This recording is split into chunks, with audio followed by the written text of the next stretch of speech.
China. Winter is here, folks. The United States and China have an extremely tense relationship that is only becoming more tense as the days go on. Last week, China and the United States sat down for a summit in Anchorage, Alaska. It was the Secretary of State, Tony Blinken, as well as the National Security Advisor, Jake Sullivan. They went to Anchorage, Alaska. They met with their respective Chinese counterparts, and they were supposed to have this diplomatic meeting. Now, I'm going to explain to you what happened during that so-called diplomatic meeting, the very tense exchange that happened where China essentially pointed the finger at the United States and said, quit being a hypocrite. You guys are imperial warmongers. And the United States pointed at China and said, you're committing acts of genocide and human rights abuses. And that tense exchange has carried on.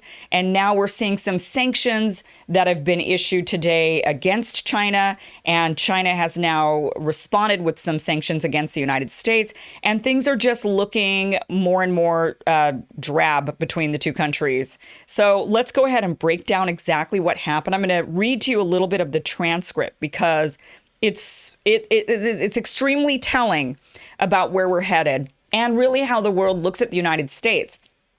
Because in a lot of ways on this, China is not wrong. I do think that China is our main competitor, and we should absolutely be keeping our eyes on China when it comes to competition, and we should have a competitive relationship with China. We should also be limiting China's ability to come to the United States and buy up resources. That is something that China is doing. That is our fault as a country because we allow it in our laws. Now, what Trump was trying to do was try to get China to relax their own laws so that American businessmen could go over to China and do to China what China's allowed to do to the United States. But China says not so fast. That's just not the way they operate. That has created a very hostile sort of trade environment between the United States and China. There is also some currency manipulation happening on China's part. And there's also what seems like unfair trade practices. And in some cases, you could say maybe, but a lot of it has more to do with the fact that we allow China to do it. It's about our hyper-capitalism that just kind of allows for no rules for big corporations and businesses. And China takes advantage of those rules, but they're playing by the rules. And if we don't like those rules, we really need to change them. And I believe we should change them in order to limit the ability for China and other countries to come into our country, buy up businesses, buy up land, buy up homes, all of these things. So that being said, the narrative, however, that we're hearing from the West about China, all of the narratives we're hearing in our media, much of that is, I would say, false accusations or exaggerated in order to demonize China. And the reason why you need to pay attention to this is because the purpose of that is to maintain, I believe, and I'm going to show this to you in this segment. It is what I believe is to maintain a Cold War attitude towards China so that we can continue to and start proxy wars using actual military aggression and cyber military aggression. And in order to continue the military industrial complex, to continual U.S. warmongering imperialism. And so we are continuing down the path of what we already know and what we've already used many, many times before, which is that finger pointing, claiming that there's a lot of atrocities going on by this country so that we would then have the American sympathy of the American public to essentially wage war. So we need to pay attention to that because I know a lot of people seem to be falling into this trap. I'm hearing a lot of people who are fundamentally aware of this strategy by the U.S. against places like Venezuela, Syria, you name it, Russia, right? A lot of people are really aware of this strategy. But then suddenly, when it comes to China, they say, oh, yeah, but China really is bad. And I'm going to show you today in this segment that that's not exactly the case, that this is just, again, another narrative in order to continue that Cold War strategy, in order to continue that military industrial complex, and now more of a cyber military industrial complex. We're seeing those big tech companies getting in on those military industrial complex contracts, which, by the way, were facilitated by Tony Blinken before he was Secretary of State. And so we're just going to see a heightened new level of aggressions with China that is going to continue these proxy wars and continue us on this path of this sort of proxy imperialism that the United States has been on for a very long time, that many of us are absolutely sick of and aware of. And China points it out in this Anchorage, Alaska meeting. So let me just read to you some of the transcript.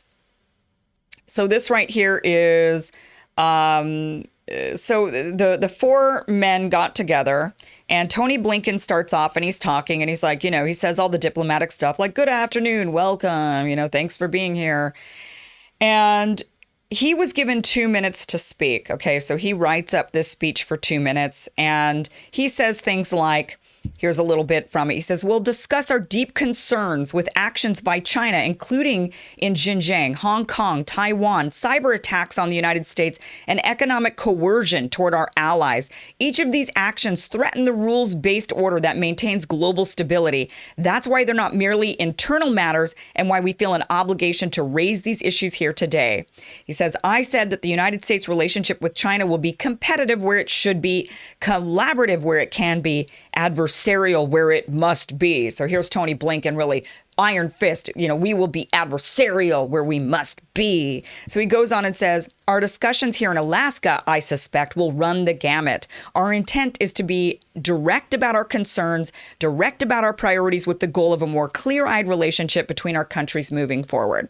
So, he basically, in his 2-minute spiel, and Jake Sullivan is also given that, and they're kind of giving their little warm welcome to China, right? Because they're welcoming them to the U.S. on Alaskan soil, and then they immediately, right away in this meeting that's supposed to be diplomatic, within the 2 minutes, they immediately say, hey, China, we got some issues with you, with your human rights abuses in these regions. We don't like that, and we're going to be adversarial where we need to be.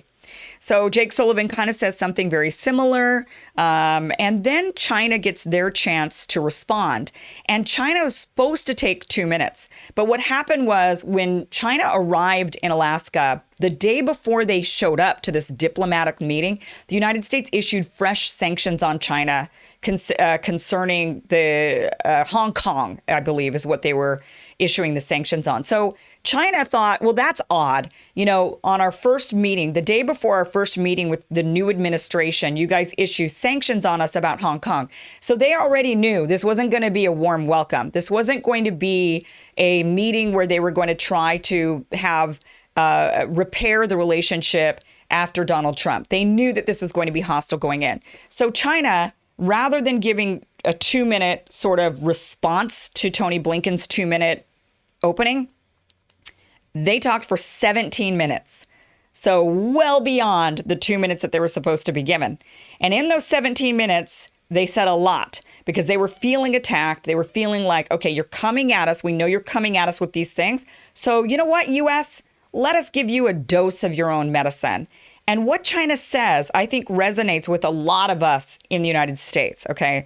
A lot of what many of us are feeling. So let's hear let me just read to you a little bit of what the Chinese, he's not an ambassador, but the representative, like basically the Secretary of State, essentially equivalent. So he says, China has made, and this is all through a translator, but he says, China has also made historic achievements in building the country into a moderately prosperous one in all respects. The Chinese people are wholly rallying around the Communist Party of China. Our values are the same as the common values of humanity. Those are peace, development, fairness, justice, freedom, and democracy. So I thought that was interesting that he mentions democracy in there, because a lot of people, I think, myself included, have this idea that China doesn't have a democracy. So he says, what China and the international community follow or uphold is a United Nations-centered international system and the international order underpinned by international law, not what is advocated by a small number of countries of the so-called rules-based international order. And the United States has its style, United States-style democracy, and China has the Chinese-style democracy. It's not just up to the American people, but also the people of the world to evaluate how the United States has done in advancing its own democracy. So he's calling out the United States for advancing our brand of democracy, saying, it's not up to just you guys, but it's up to everybody to discuss how you Americans have been advancing your idea of democracy, which many of us know has been through military aggression, regime change, proxy wars, aiming nukes at other countries, that sort of thing. So he says, in China's case, after decades of reform and opening up, we have come a long way in various fields. In particular, we have engaged in tireless efforts to contribute to the peace and development of the world and to upholding the purpose and principles of the UN Charter. The wars in this world are launched by some other countries, which have resulted in massive casualties. But for China, what we have asked for other countries is to follow a path of peaceful development. And this is the purpose of our foreign policy. We do not believe in invading through the use of force or to topple other regimes through various means or to massacre the people of other countries, because all of those would only cause turmoil and instability in this world. And at the end of the day, all of those would not serve the United States well. So he's calling out the United States for exactly what the U.S. has been doing since World War II, which is going around the world and exerting a foreign policy that is using military might. And he's right. China does not do that. China has one military base, I believe, in Djibouti. And that's the only military base not inside of China that China has.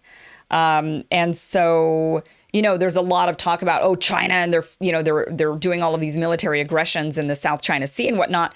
But to be fair, China doesn't, comparatively to the United States, do anything aggressive towards other countries.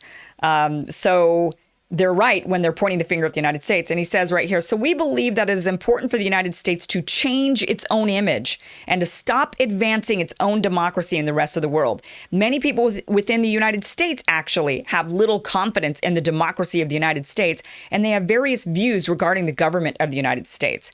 So he's very right on that.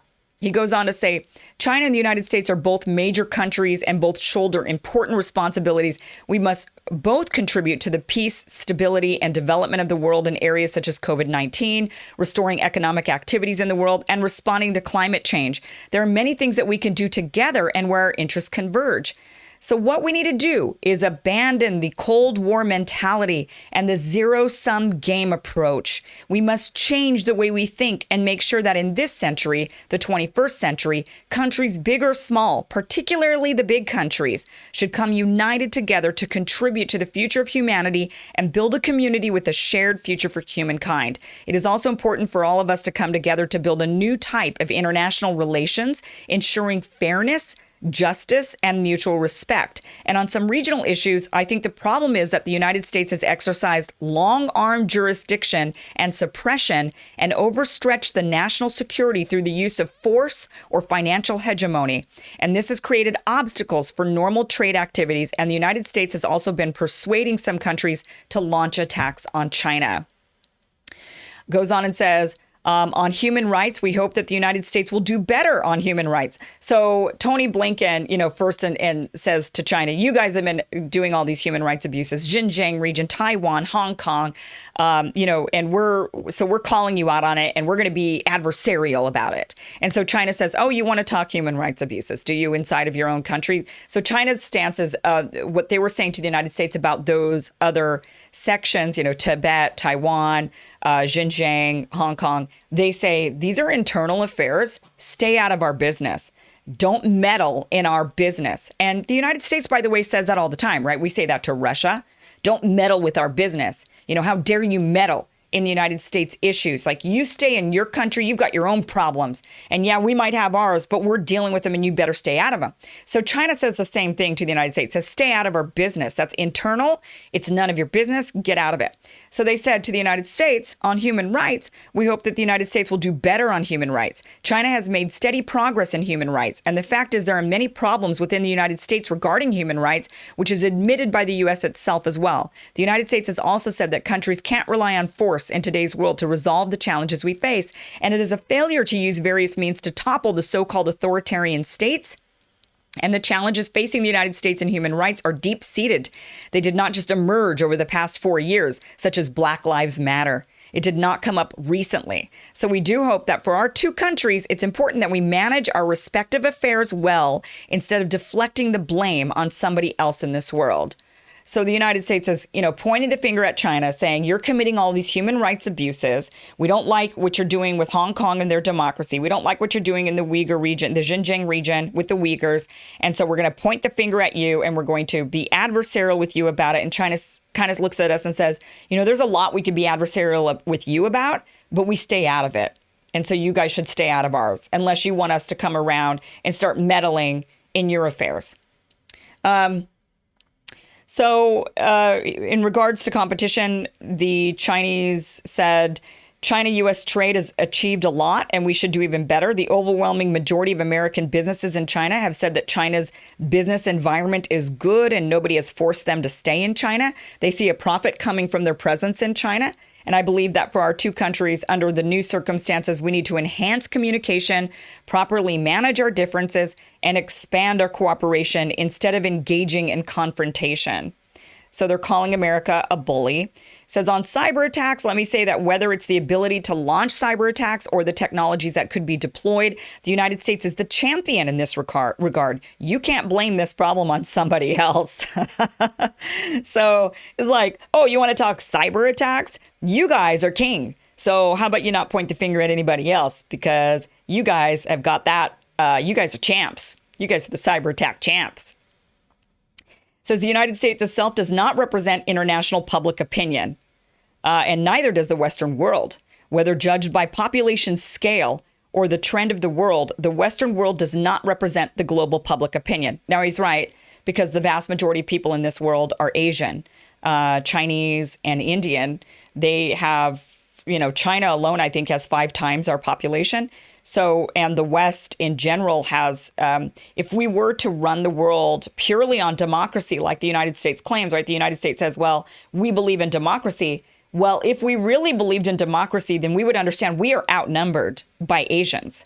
So by, the population of Asia is much greater than the population of the West. So if we really believe in democracy, we would not be ruling the world. Says that we hope that when talking about universal values or international public opinion on the part of the United States, we hope the U.S. side will think about whether it feels reassured in saying those things, because the U.S. does not represent the world. It only represents the government of the United States. And I don't think that the overwhelming majority of countries in the world would recognize that the universal values advocated by the United States or that of the opinion of the United States could represent international public opinion. And those countries would not recognize that the rules made by a small number of people would serve as the basis for the international order. So they're right on that. And then lastly here, just to kind of wrap up what the Chinese say, it says, and China certainly in the past has not, and in the future will not accept the unwarranted accusations from the U.S. side. In the past several years, China's legitimate rights and interests have come under outright suppression, plunging the China-U.S. relationship into a period of unprecedented difficulty. This has damaged the interests of our two peoples and taken its toll on world stability and development, and this situation must no longer continue. China urges the U.S. side to fully abandon the hegemonic practice of willfully interfering in China's internal affairs. This has been a long-standing issue and it should be changed. It is time for it to change. And in particular, on the 17th of March, the United States escalated its so-called sanctions on China regarding Hong Kong. And the Chinese people are outraged by this gross interference in China's internal affairs, and the Chinese side is firmly opposed to it. So, okay, as you can see, heated exchange in Alaska. China and the U.S. Taking jabs at one another. China in particularly really coming hard back at the United States. Of course, Anthony Blinken did not allow China to have the last word. They had 17 minutes of the last word when they were only supposed to have 2 minutes. So Anthony Blinken came back and basically just hit at China again and said, yeah, we're still not putting up with you. And we think that you're a big meanie that does a lot of bad things. And so we're going to call you out on it. And we're going to come after you for it, which is typical American way of being. So this is my frustration with the way we're going about going after China. China is a competitor. We absolutely need to keep our eyes on them. We absolutely need to be competing with them. And we need to be doing everything we can as a country to strengthen ourselves, strengthen our innovation, strengthen whatever it is we've got in order to compete, because China is a rising world power. And probably by 2050 will be the world power. So that is, 30 years from now, that's what the sort of estimation is that China will be overtaking as the number one world power in the next 30 years. And their strategy has been to develop friendships around the world. They've attempted to develop numerous friendships. They created this Belt and Road Initiative, and they started making friends and meeting with all these various countries around the world. And many of the countries were heavily ignored prior to China coming around. Africa, and a lot of people have their views on what China's doing to Africa. But, African people in Africa that are starting to see their countries develop are really liking the fact that they're entering into a more developed world. They're tired of being ignored. They're tired of being really like bastardized. And China comes along and says, listen, we will help you build up infrastructure. What does China want in exchange? China wants the ability to to include them in the Belt and Road Initiative. They see a lot of trade is how countries make a lot of money, how they become very wealthy. And so they're wanting to create this sort of chain this sort of, it's the Belt and Road of trade. And that is what China knows will elevate them to that big world power. And they're not wrong on that. And the United States knows this as well. That is why, if you pay attention, and I've done a segment on this before, and I could do a deeper dive onto it again, back into this again. But if you look around the world at that Belt and Road Initiative, you'll notice something really, really bizarre. You'll notice that all of the main points that China has gone and done deals for this new Belt and Road Initiative, you'll notice that there suddenly is somehow, in the middle of Africa, or in Southeast Asia, places where you wouldn't expect, there's suddenly a rise in extremism. There's suddenly a rise in Islamists and terrorism. And ports get blown up, or facilities get damaged, or the country goes into civil unrest. And so what we're seeing is that the United States has not stopped the United States' continued tool in the toolbox, which is exporting extremism, training extremists, relying on those extremists to destabilize areas in order to keep countries occupied and unable to grow because they're too occupied battling extremists or in a civil war. You got that with Assad in Syria, and he's in a civil war. We're seeing all of these things. So it's interesting when you look through that Belt and Road Initiative, you're going to find port by port by port a rise in this extremism, a rise in terrorism. And then you got to scratch your head and wonder, that's odd. Why is there this rise in extremism in places like the Philippines, for example? Why is there this ISIS in the Philippines? Why is there this rise in extremism right all along that Belt and Road Initiative into Africa, into places that it shouldn't be? And this brings us to the sanctions that were handed to China today, which was on the Uyghurs. So the United States says you're committing an act of genocide, and the United States issues fresh sanctions against China. Now, China responded with their own set of sanctions against the United States. But let's talk about these Uyghurs for a little bit. So what the United States knows, and something that the Middle Eastern countries know as well, which is why there is no Middle Eastern country that is against China and what China is attempting to do in the Xinjiang region. There are no Middle Eastern countries. There's no Muslim majority, maybe Turkey, because Turkey's with NATO. I'd have to check on that again. But of the Middle Eastern Muslim majority nations, they actually they have issued statements of support for China and what China is attempting to do. That is very opposite of what the Western nations are doing. Christian majority countries, you could say, that are not even Muslim majority countries, that instead have a invested interest in not seeing the rise of China, instead go after China with what they're doing in the Xinjiang region. People in the Middle East, particularly in Syria, know that one of the hottest areas to recruit for ISIS and Al-Qaeda was in the Xinjiang region of China. The Uyghurs made up thousands upon thousands of ISIS and Al-Qaeda fighters. And that was something that was a bit of the fault of China themselves. They made the same mistake that the United States did when the United States started arming and training the Mujahideen in Afghanistan back in the late 70s and early 80s that ultimately rose up and became Al-Qaeda and the Taliban, right? So the United States armed and trained it was a big operation started under Carter, continued under Reagan. And it was a massive operation with billions of dollars that were poured into training and arming the Mujahideen, which ultimately is where Osama bin Laden came from. China did that same thing. So they were using that same strategy back in the day with their Uyghur region. They knew they had this sort of Muslim majority region in their country, and they were using that same sort of ideology, trying to promote it, trying to build it up, trying to arm these fighters in order to beat the Russians. So it was again, a concerted effort to sort of push the Soviets back. China was playing the same game the United States did, and now it's come back to bite them in the ass. And that is now they've got an area in their own country with Chinese citizens, so they cannot deport them somewhere. They don't have that option. An area of Chinese citizens where many of them are radicalized and growing in radicalization because many of those people are being recruited to Syria. They're being recruited to all of these areas where Al-Qaeda and ISIS are fighting. The United States knows this. Anybody who studies any foreign policy regarding ISIS and Al-Qaeda knows that is a huge funnel. The Uyghur region, the Uyghurs and the Xinjiang region is a huge funnel into those areas for fighting. The U.S. knows this. So guess what the U.S. also knows? The U.S. knows that the Syrian civil war has winded down, and that the extremist groups in the Middle East are being squashed, ISIS and Al-Qaeda. And now there's all these Uyghur fighters, and they're wanting to go home, and they go back to China. And the United States knows this. The U.S. has been waiting for this day, saying, oh, this is great. So we've got all these fighters who just got a lot of skills and weapons, and they've made a lot of connections, and they know how to organize. They know how to fight. They did all this training in the Middle East. And now they're going to go back to China.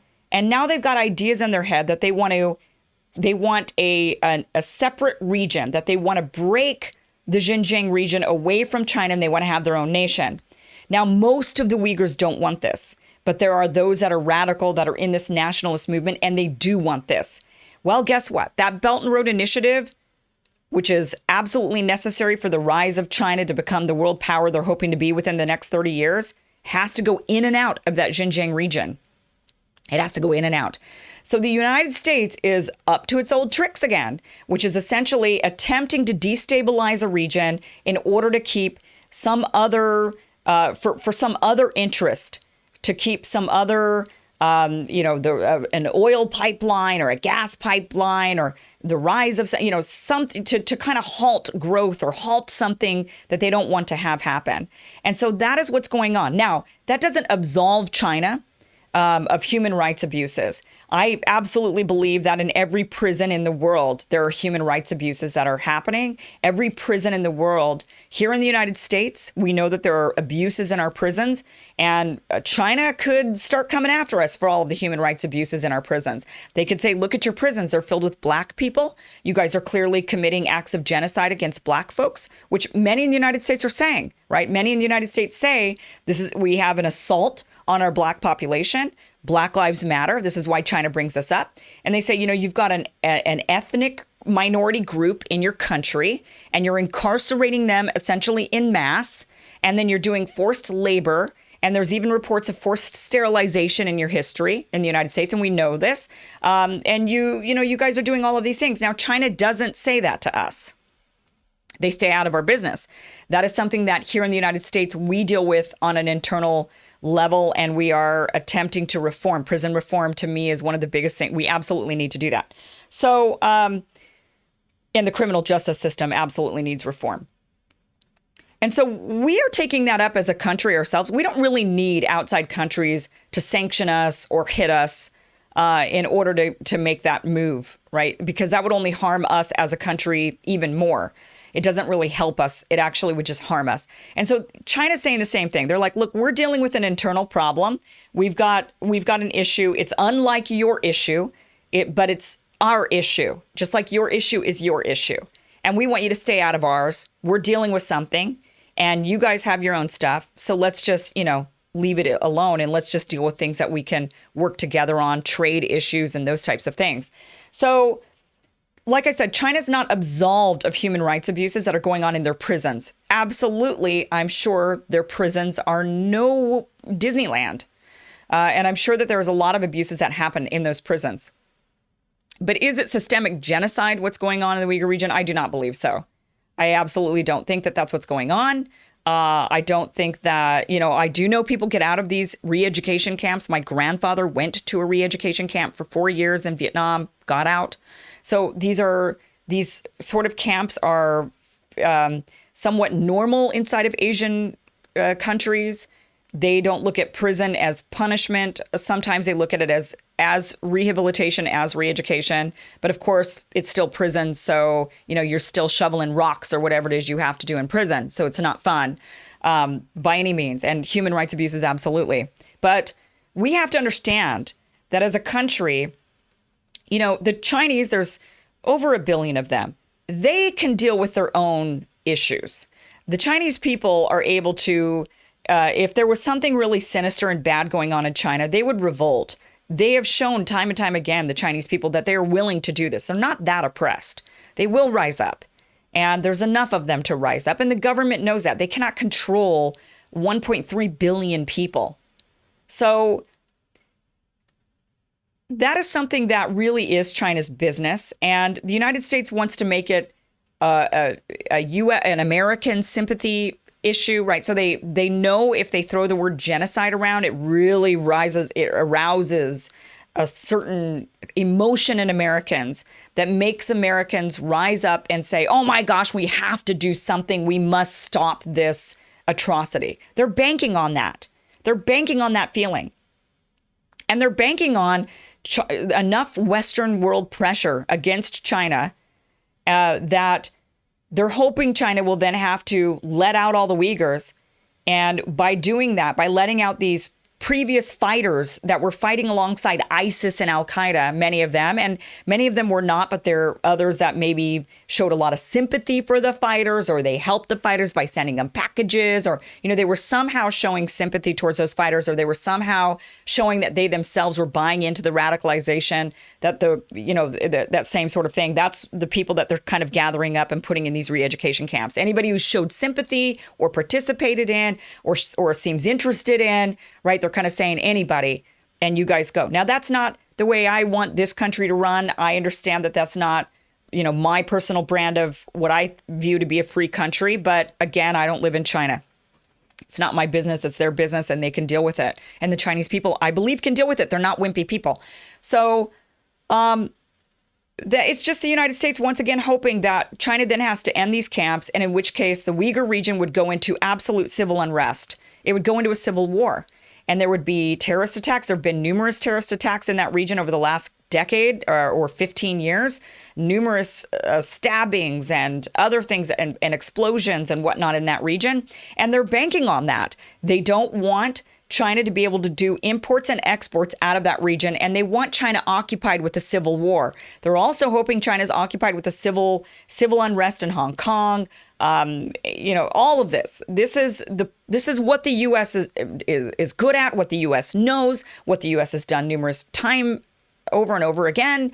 And so we as Americans need to recognize it when it's happening and stand up and say, no, we do not want to go down this path. We've done this numerous times before. This just results in proxy wars and justification for continued military aggression and massive military budgets that are inflated and more military industrial complex stuff. And now, because it's China, you're going to inflate now these big tech companies, and they're going in bed with the Pentagon.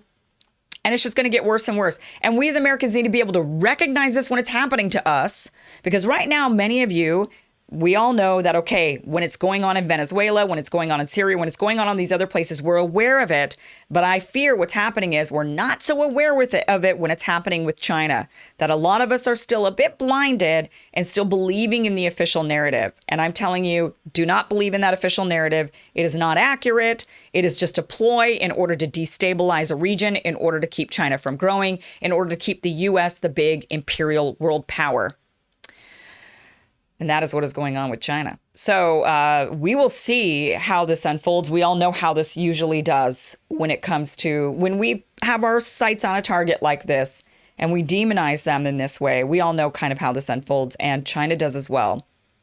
But China's no Venezuela, and they're no Syria, and they're really no Russia either.